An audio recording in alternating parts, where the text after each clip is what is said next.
FIJABI. What is your why? Are you surprised about that, or do you wonder what that means? What is your why? That's a question each of us must ask as we seek to live our lives to the fullest. Live happily, live joyfully, be happy in our lives, with our families, with our communities, and happy with our contributions to the society. What is my why? So making it personal now. That is, why am I here? What is my purpose? Now, you might ask me, why do I need to know my why?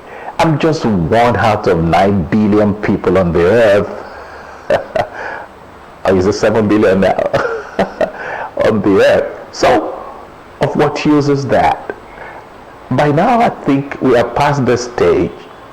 You are unique. You are important. You are relevant to God's plan and purpose. God has never created a man or a woman that does not have in him the same nature that he has. Right. So you are a creation of value, and you have a solution to a problem or to sets of problems. So God has given you a why. It will take a while for you to be able to discover that. And people discover their whys at different stages of their lives. I know a friend of mine, right from our secondary school days, he knew he was going to become a professor, and nothing else was important to him.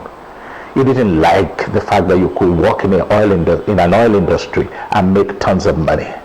He wanted to become a professor of chemical engineering. He was not bothered about any of us who would like to become a king and become an author.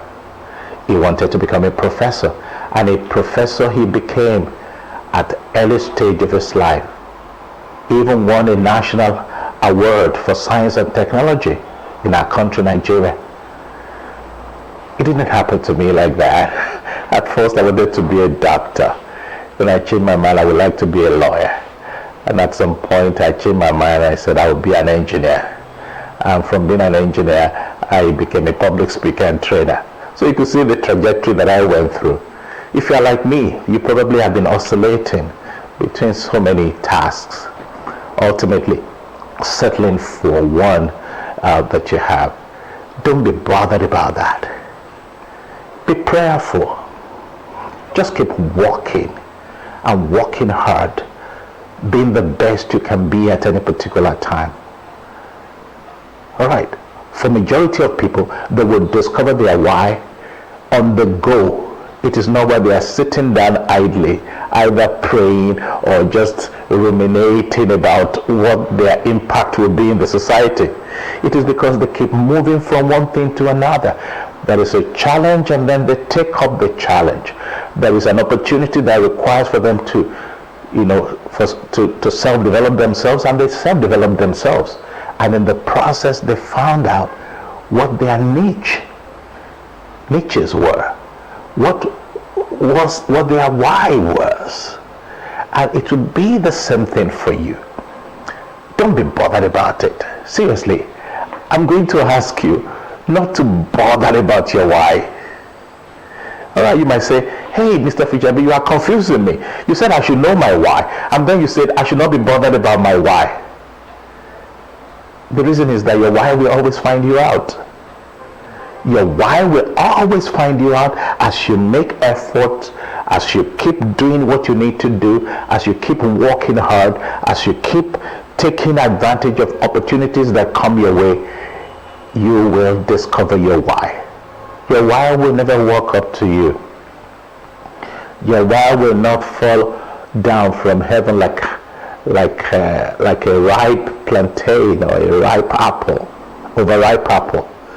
It will come as you are walking, as you find a passion, and as you're pursuing it. Sometimes you may change that passion, like I've changed my passion severally, but I have found out my why. And life is not boring to me. because I know my why. Thank you for your listening attention. Good morning.